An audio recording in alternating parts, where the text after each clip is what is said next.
Well, hello. So you're back for more? You ready to have your brain melted again? Well, I got a couple of guests on today for you. You are watching a movie after all, except there's nothing to watch. Ah. Anyhow, I have Cody back on, Cody Snodgres, and we also have Dr. Greg Ford. And Greg Ford, he was in the Coast Guard for about 6 years, and then he was the president's security for Nixon. And then after that, he went to military intelligence and also to be a doctor, where he served for 25 years. He was also the doctor that was over in Abu Ghraib and exposed it. And when he did, he got renditioned for it by his commanding officer, Colonel Pappas. So once he got renditioned, they flew him straight out to smear him and make him look like he was all crazy and all this stuff, because that's how they want to do this.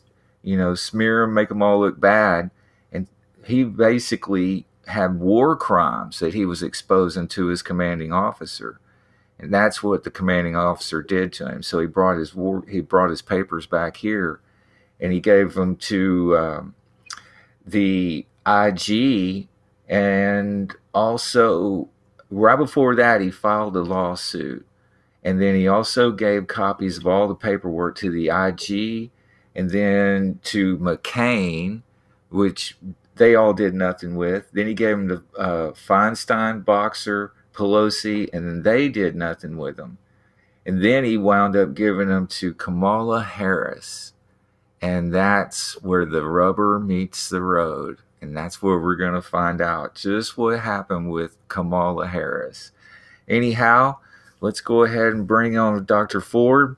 And Dr. Ford, why don't you start off with the war crimes that you've seen at Abu Ghraib and Joe Biden's son? Go ahead. Okay, well, that's a mouthful. Okay, so I'll do my best, Scott, and it's also good to have Cody Snodgres here. All right, to keep me on rails. I don't want to put everybody to sleep. All right, so with this story, so I will go back and start. I'll try to make it fast because there's a lot to cover. Now, I want everybody to realize that in my career, when this all happened, my career was coming to an end after 30 years of being in the Caribbean, chasing drug smugglers, chasing the very same people that were working with the Clintons, smuggling drugs. Yes, the Clintons, and that was in the Caribbean. And I was also I worked for my first job was with presidential security for Nixon, President Richard Milhouse Nixon. And the important thing about that is you think we have some drama and intrigue going on right now, right this moment, with our president? We had the same drama and intrigue with Richard Milhouse Nixon. So and I was at the Western White House in San Clemente, California.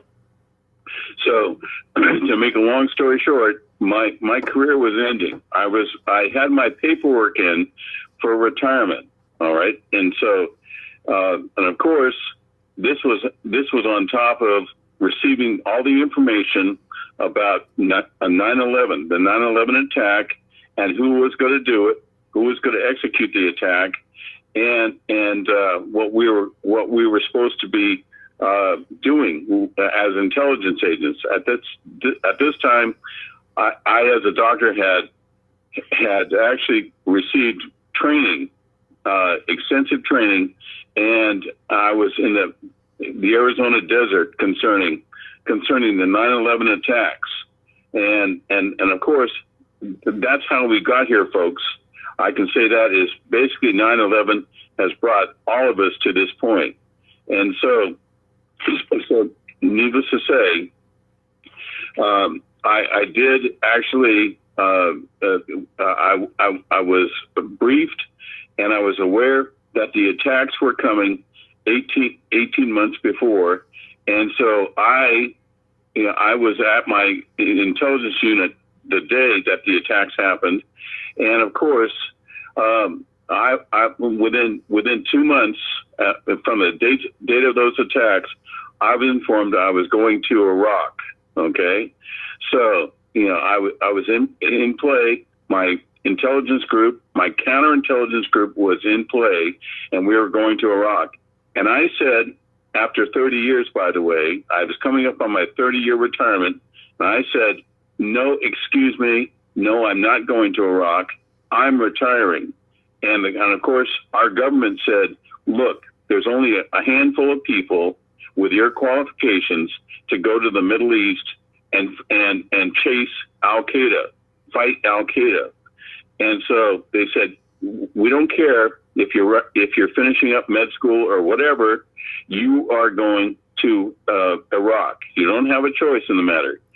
And so, needless to say, I did go to Iraq, and it was a disaster from day one. And I my first assignment in Iraq was at a place called Balad, B-A-L-A-D, Balad. And I welcome everybody that hears this to go look all of these places up on the internet, of course, because you'll see exactly where I'm speaking of and what this all means. And so I went to Balad, and one of the first chores I had to do, I received, was to destroy, let me see, sarin gas. Okay, it was a combination of sarin gas, and also there was VX gas. Now, I know I'm jumping around, but I'm doing my best here, all right, because sarin gas and VX gas are weapons of mass destruction, all right? That's why everybody should sit up and say, wait, no, there weren't any weapons of mass destruction in Iraq. Well, I'm surprised, folks. Yes, there was massive amounts of weapons of mass destruction, VX gas. And I've laid all this out, presented this in my books, right, so you can read this as it happened. And so when I was destroying the nerve gas, all these nerve gas canisters, okay, that had been shipped to Iraq by America, okay, the Carlyle Group in America sent Saddam Hussein those canisters of nerve gas. And there's pictures of Dick Cheney, whose daughter is right now very prominent in the situation in Washington, and also Don Rumsfeld. Okay, if you remember Don Rumsfeld, he was responsible for shipping those weapons of mass destruction to Iraq, and courtesy of the Carlyle Group, all right, which was the Carlyle Group was the company that had actually been started by George H.W. Bush. All right. So I go to I'll try to speed this thing up so nobody falls asleep here. And so at that point I was in Balad, and I had to destroy this nerve gas. And so I was on my way to the prominent, what they call the burn pits now, the famous and infamous burn pits. And so at that time, I was walking to the burn pits to ignite the flames to burn this material. And who do I meet? He was a young captain at the time, young captain by the name of Beau Biden. All right. As you probably know the name now, Biden, as in B-I-D-E-N. Well, he was the son of Joe Biden. So at that point, I realized, yes, this was a very prominent, politically prominent situation and a prominent place to be in.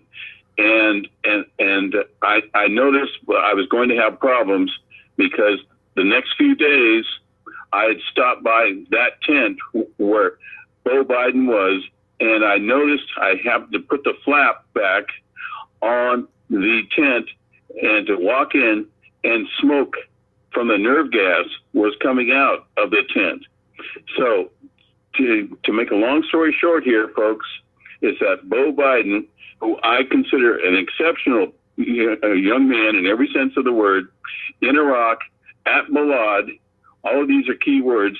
That was his first exposure, and that was a lethal exposure. Beau Biden, yes, in a few weeks, he was diagnosed with a terminal brain cancer as a result, directly connected to the burn pit issue.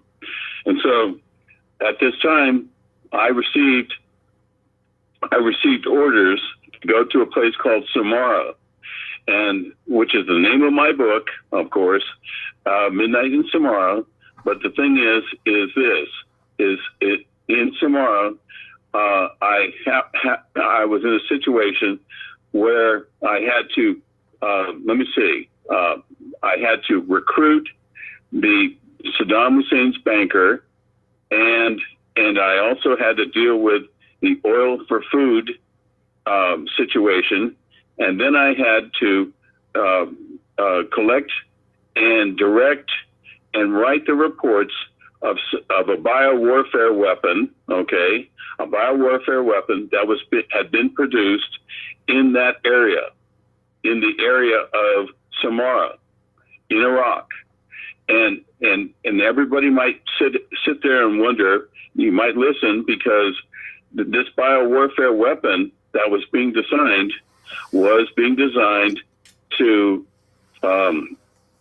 be dispersed, an aerial disbursement in the future, okay, it hadn't happened yet, in the future, and our government, it turns out it was our CIA had actually recruited and been working with Saddam Hussein in Iraq, and at that point,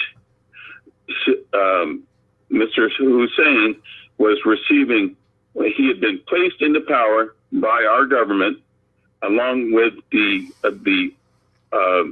Shah of Iran, okay, the leader of Iran, and Hussein, who had been placed in power by our CIA. So both countries were being run by our own country, CIA, and the situation was something like this: they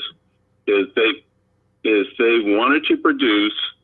The CIA wanted to produce an exotic bioweapons, and they were producing it in Iraq. And you probably question this. And at this point, I would say, first of all, are there any questions from anybody listening? I'd love to receive some questions. Are there any questions? Yeah, we've only got maybe 40 more minutes or 30 minutes on the show, and what we wanted to get to, besides the bioweapons and the burn pits with Beau Biden, we wanted to get to, if you could just briefly, I know there's a lot to cover here, but go over the Abu Ghraib situation very briefly, and then how you actually went to this colonel to expose the war crimes that you witnessed, and then how you were renditioned quickly, and then sent back to the States. They were trying to cover up all this stuff, and you were an eyewitness, and then how you came back to the States and filed the court case. You have a Supreme Court case. It's still pending, by the way. And I want to let everyone know in the audience that Dr. Greg Ford has been nominated for the Congressional Medal of Honor. That's a pending nomination by General Janice Karpinski. So if you could just kind of go through Abu Ghraib really quick, and then get back to the point where you file the lawsuits, and then you come back into California there. And you talk to Nancy Pelosi and Kamala Harris and Dianne Feinstein, who were all involved in the Iraq thing. So I know it's a lot, it's a big story, but we're trying to get to where Kamala Harris actually destroyed your Supreme Court documents and you eyewitnessed her doing it when she was the Attorney General of California. So I know it's a big story, but just try to do your best. Well, I want to take this opportunity to let everybody that is listening. I'm sure there's going to be questions and plenty to ask about this. So feel free later. And we can even do another show in addition to this as a follow up. But the thing is and I'm rushing now. At this point, I was in Samara. Okay, with all of this happening, I was in Samara, and I received a message, a secret message that Saddam Hussein's banker, okay, Saddam Hussein's banker, let me see, he was, okay, now he was Saddam Hussein's banker who was responsible for all the financing of Iraq and all of financing of the weapons of mass destruction, all of these issues. So I proceeded to, with my team, we went and it was at midnight, hence my book, Midnight in Samara. But at midnight, we actually captured the banker at his home in the city of Samara. And at that point, I can say that I effectively fell down the rabbit hole. All right. I've never gotten out of the rabbit hole in the respect that we captured Abu Sager was his name. Abu Abbas Hassan was he the effective banker. You know, you might have heard something in Iraq, from Iraq at that time, about the capture of the man who would know all there was to know about Iraq, Saddam Hussein, and the weapons of mass destruction, and the relationship between America and the U.S. and Iraq. So, as a result, though, we captured him. I spent the evening trying to keep my people from beating him to death. All right, and that's the first attempt. They attempted to. I knew something was wrong. My people attempted to beat Abu Sager to death.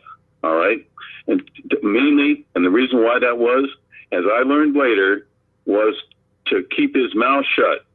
They didn't want the exposure of the relationship of Iraq and weapons of mass destruction and Saddam Hussein's relationship since 1958, working with the United States, being exposed. And that's why they were trying to kill. And this is on court records with the Supreme Court. Why my group, my intelligence group, was trying to kill Abu Sager, the banker of Saddam Hussein. So I realized that I had to keep this man alive. I had to get him someplace which would be fairly secure, where he could be questioned at will, and he could also survive. That was the important thing. The danger wasn't from the Iraqis. The danger was from the Americans with this man, Abu Sager.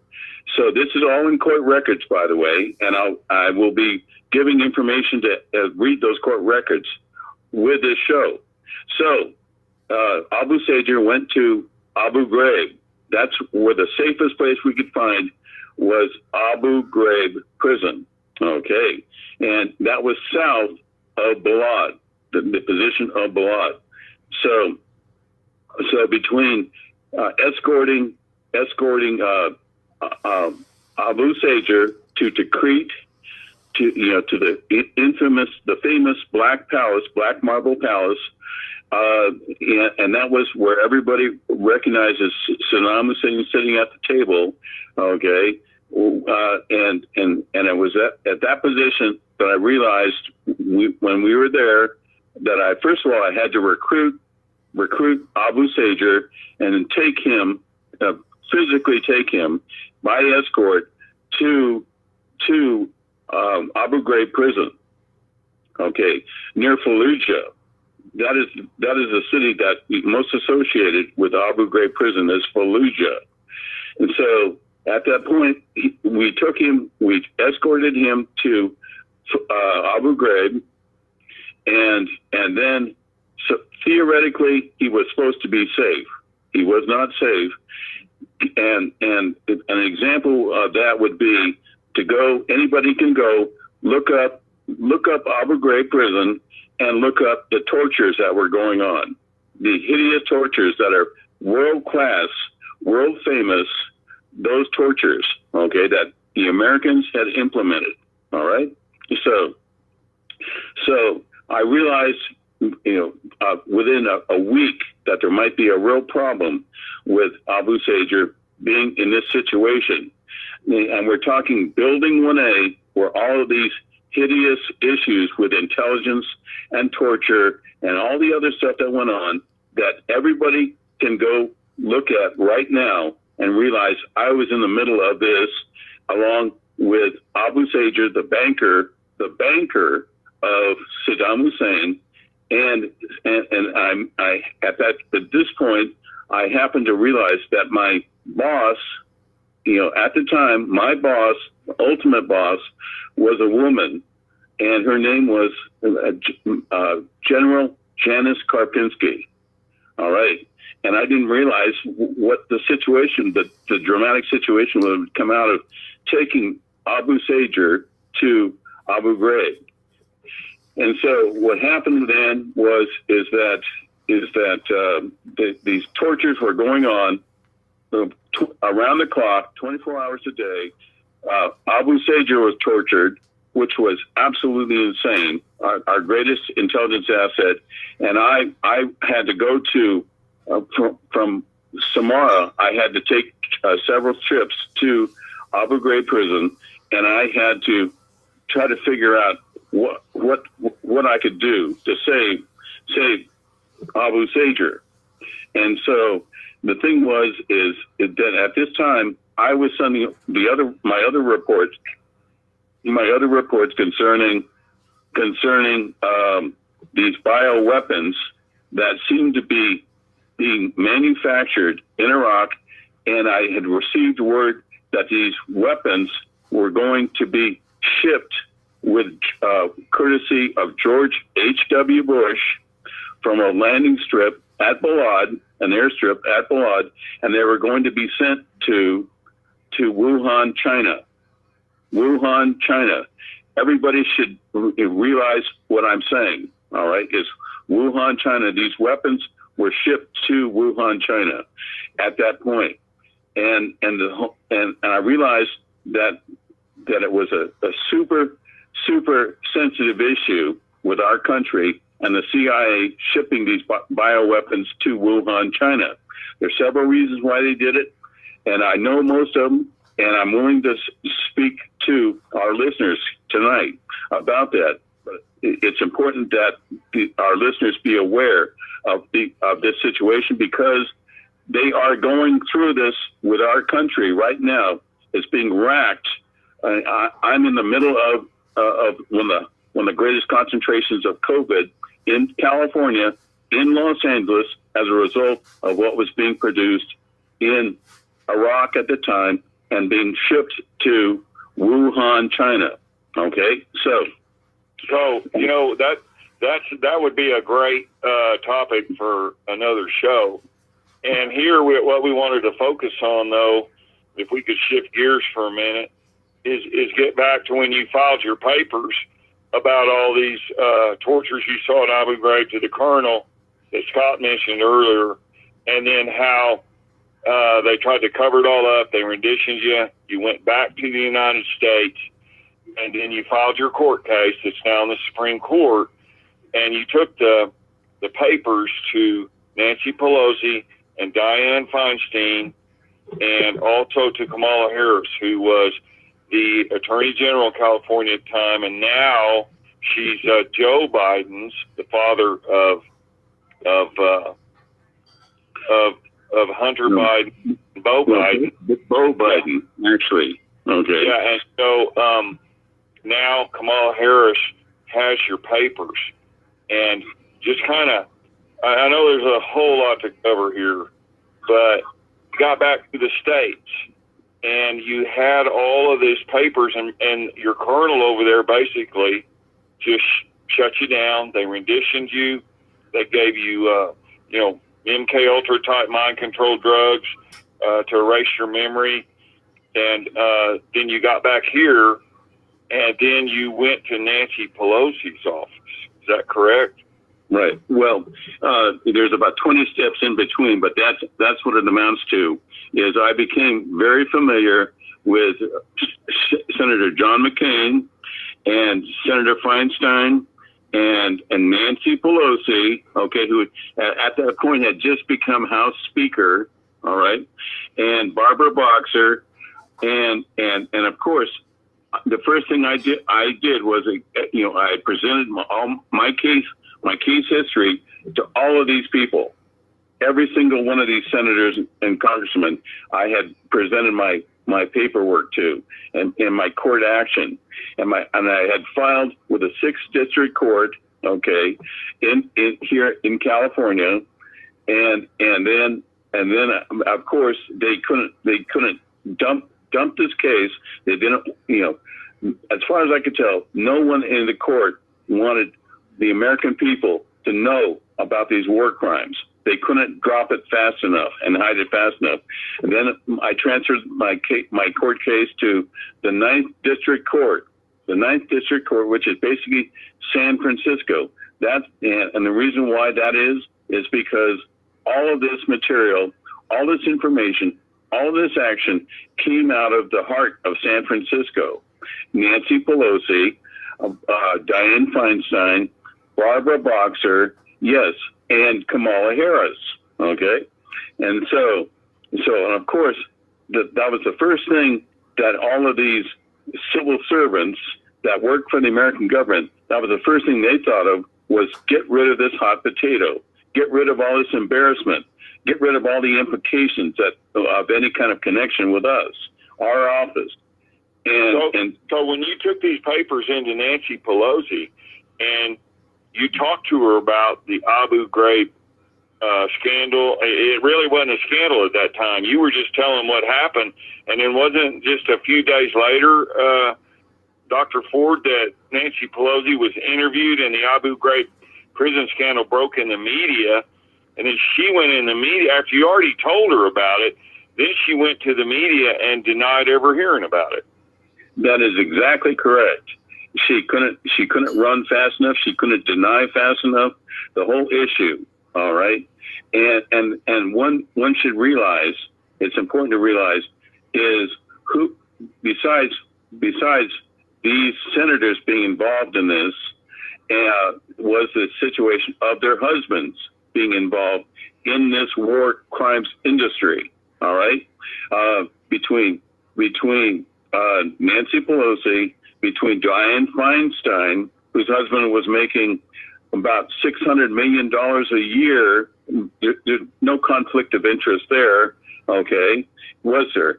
And the thing is all I wanted to do was get the word out to the American people, get the word out to the court system that I had been, first of all, that I had been tortured and abducted, to get this information out to the American people.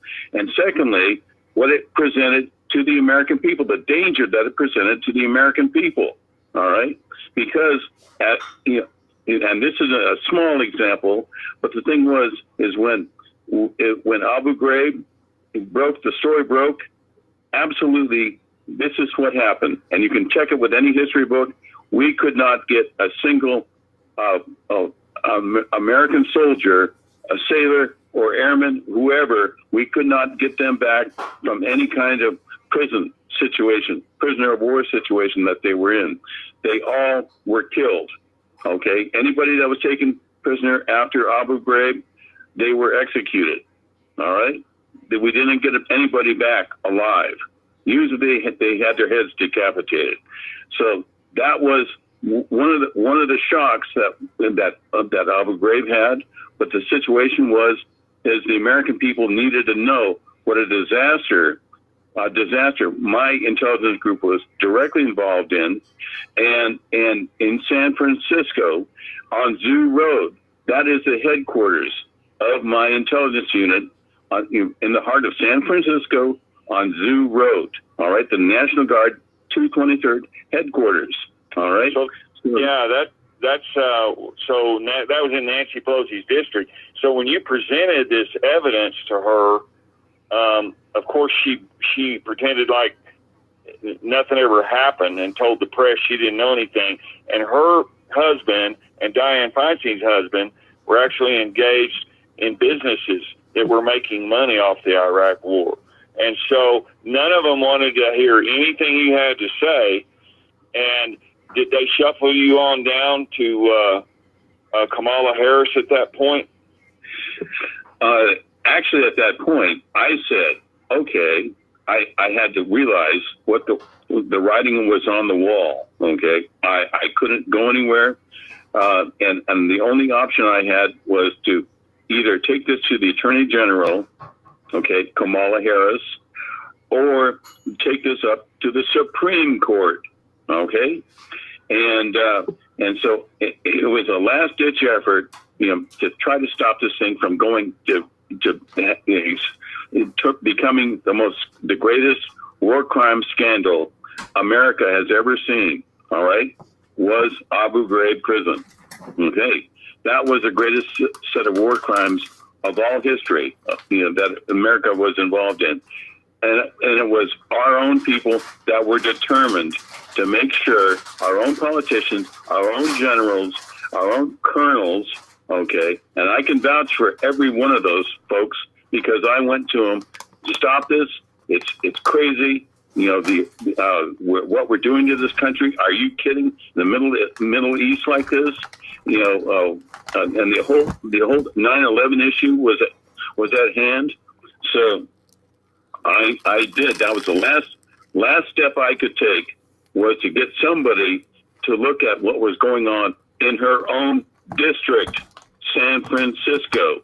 All right, so you actually went in, and you went into Kamala Harris's office, and you had all these court papers that were Supreme Court documents, and you took them to Kamala Harris. And can you tell the listeners what happened, when you went in Kamala Harris's office with this explosive evidence of war crimes, weapons of mass destruction, all this stuff from Iraq? What happened next when you handed her these court documents? Well, I walked in. I'd already sent a copy to her assistant at the time was Alex Lazar. Okay, one of the what do they call them? Congressional assistants or whatever, legal assistants, and Alex Lazar. And I walk in. And I don't really know why I took the time off to have two hours to drive down there to actually sit in her office and subject myself to that and the American people to that. Because Alex Lazar, I walk in, and he was angry, he was glaring, he was shouting, "How dare I bring this nonsense to, first of all, Nancy Pelosi." Okay. And I said, I don't want to hear it. I told him I don't want to hear it. She has already been briefed on this material. And he said, first of all, and then he said, I didn't have any right. I didn't have any, quote, standing to approach our elected representatives with this information. But then he said, I want you to know, and Kamala Harris was there, sitting right there, and she was looking like, oh, well, how do I hush this up? How do I shut this up quietly? How do I keep anybody from hearing this, especially my patrons? And her patrons were considered Dianne Feinstein and Nancy Pelosi specifically. All right, and so this smirking little jerk, Alex Lazar, looks at me and says, "Well, we're not going to let you bother our senators anymore with this information. We don't want to hear about it. We don't care if this is a Supreme Court issue." All right, and he took a copy. Of course, I had my own, but he took the copy that I'd sent him, and he looked at Kamala Harris, and they both kind of nodded, and he walked over and he placed here, I'll actually even give you the court case number, okay?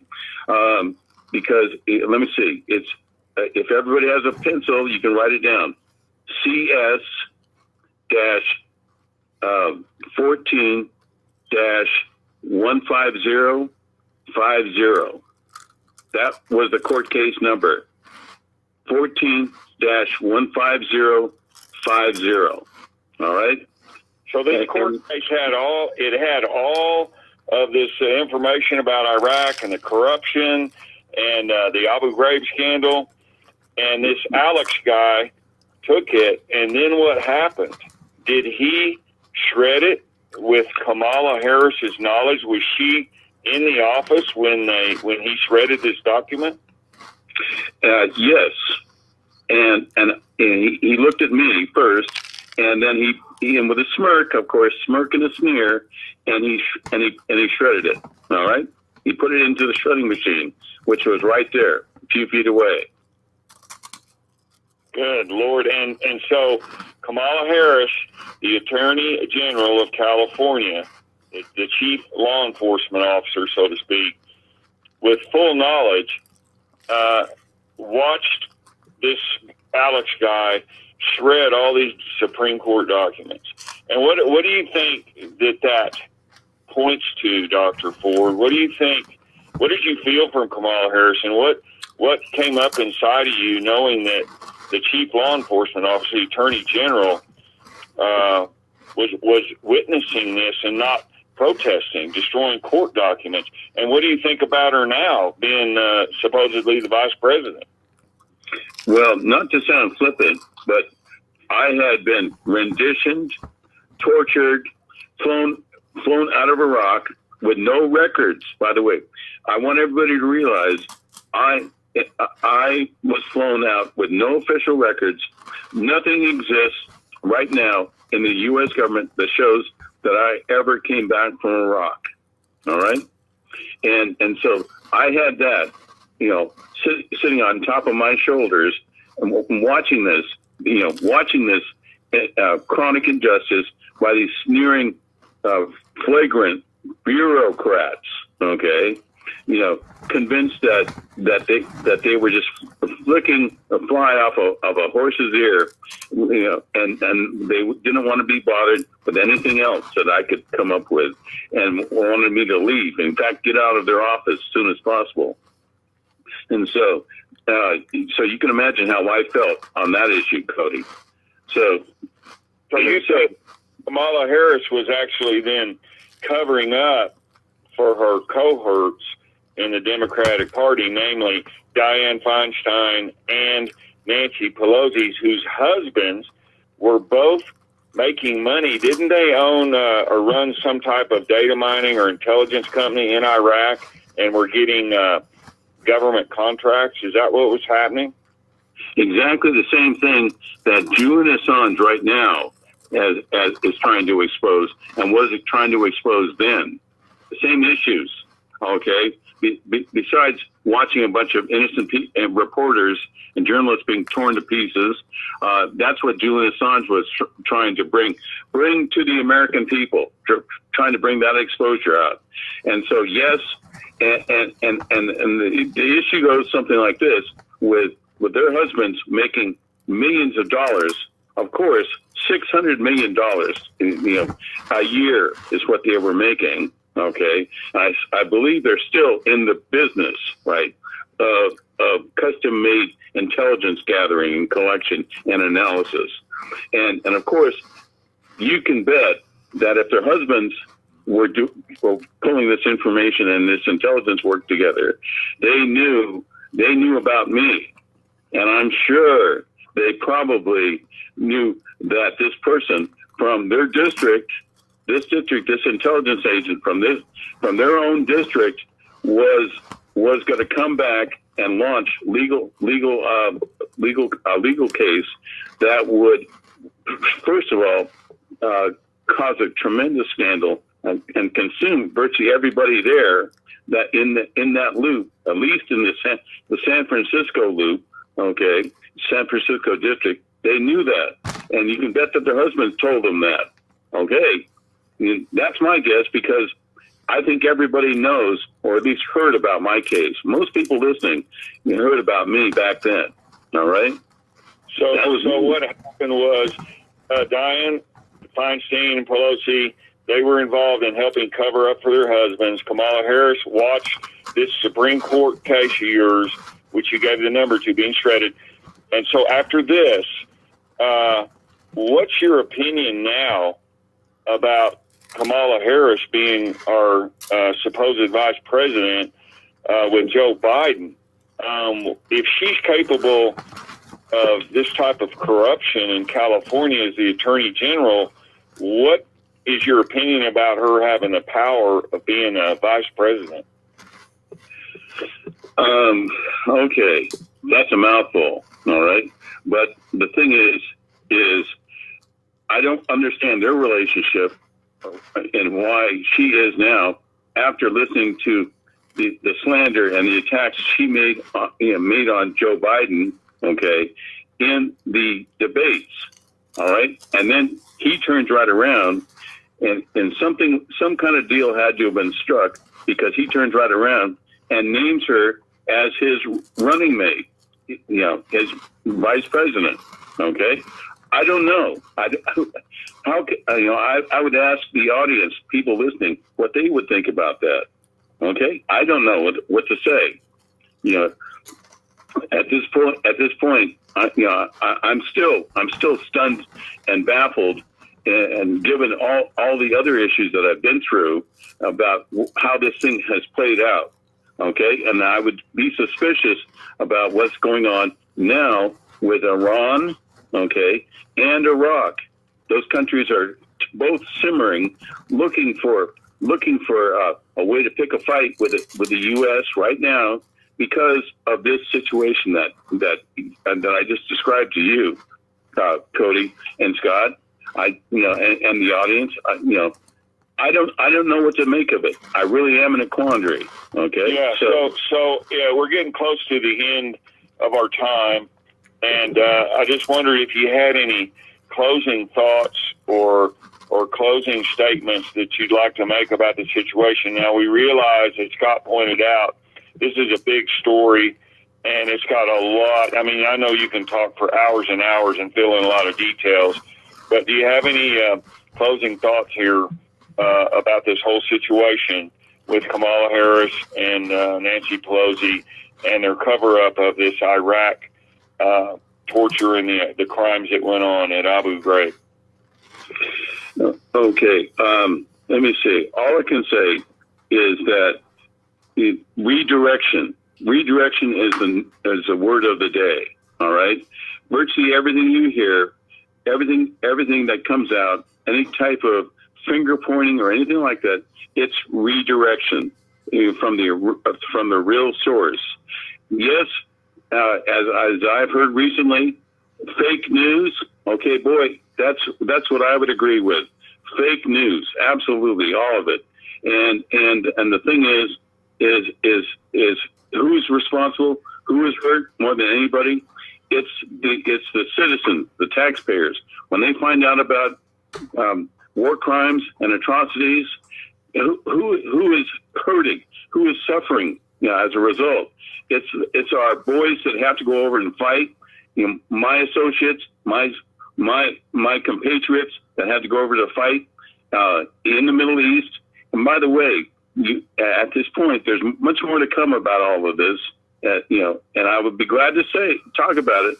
But the thing is when I was in the Middle East, and all of this cover up about weapons of mass destruction and all this was going on, there was at least 15, I know, between 15 and 21 other manufactured brush fire wars going on, okay, at the time.